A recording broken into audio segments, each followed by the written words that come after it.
The bar was dimly lit, the air thick with the smell of fried food, spilled beer, and faint cigarette smoke. It wasn't the kind of place where people came to make friends, it was the kind of place where lonely hearts and broken souls sat quietly in corners, drowning their silence in cheap whiskey.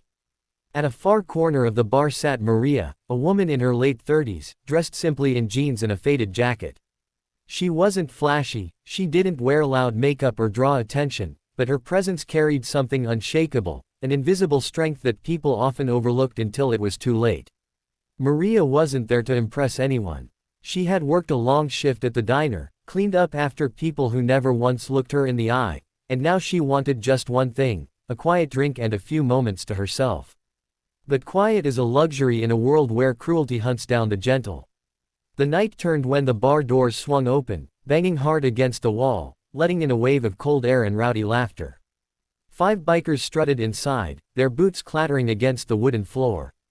They were the kind of men who fed off intimidation, their leather jackets decorated with patches, their faces lined with smirks that dared anyone to stand against them. The room tensed immediately, people looked away, staring down at their glasses. But Maria didn't flinch. She sat still, eyes on her drink, calm as a still lake. The bikers noticed her. The smallest flicker of her indifference was enough to spark their need to prove something.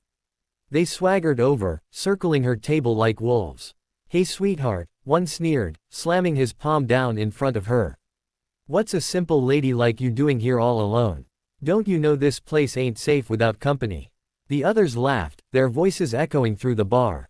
Maria didn't respond. She lifted her glass slowly, took a sip, and placed it back down, her eyes steady, unbothered. That silence cut deeper than any insult. The biker leaned closer. "You deaf or just too proud to answer?" Maria finally looked up. Her eyes weren't angry, they were calm, piercing, and unsettling.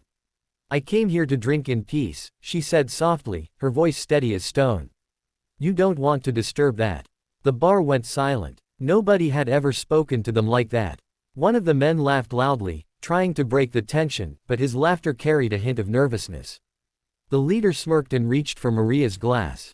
"Then let's drink together." Before he could finish, Maria's hand shot out, gripping his wrist with speed that defied belief.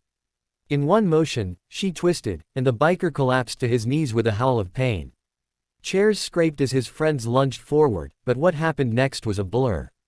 Maria moved with precision, each strike economical, each step deliberate.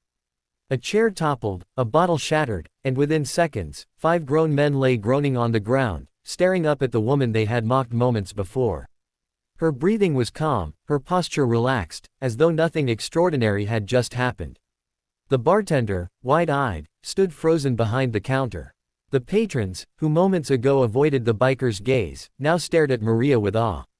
She brushed her hands against her jeans, picked up her glass, and took another sip. "I asked for peace," she said quietly, before turning her eyes back to her drink. The bikers scrambled up, humiliated, clutching their bruises. They didn't speak another word.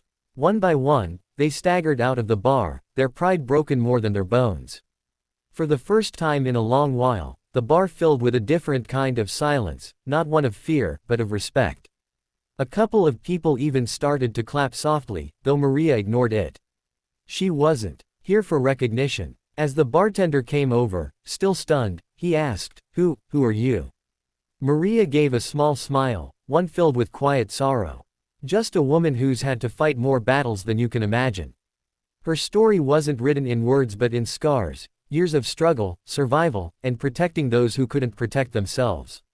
Life had tested her, broken her down, but also built her back stronger, sharper, unyielding. She wasn't extraordinary in her eyes, she was simply someone who refused to bow down anymore. The bar returned to its rhythm, but people whispered about the woman in the corner long after she left. To them, she was a mystery, a reminder that strength doesn't always roar, it can sit quietly in a corner until the world forces it to rise. And here's the part where I turn to you, the one watching this story. If Maria's courage touched you, if her quiet strength made you feel something, then don't let this story end here. Hit the like button, subscribe to the channel, and share this video with someone who needs a reminder. You don't have to be loud to be powerful, and you don't have to be big to stand your ground. Sometimes the strongest person in the room is the one everyone underestimates, until the moment comes when silence strikes harder than fists.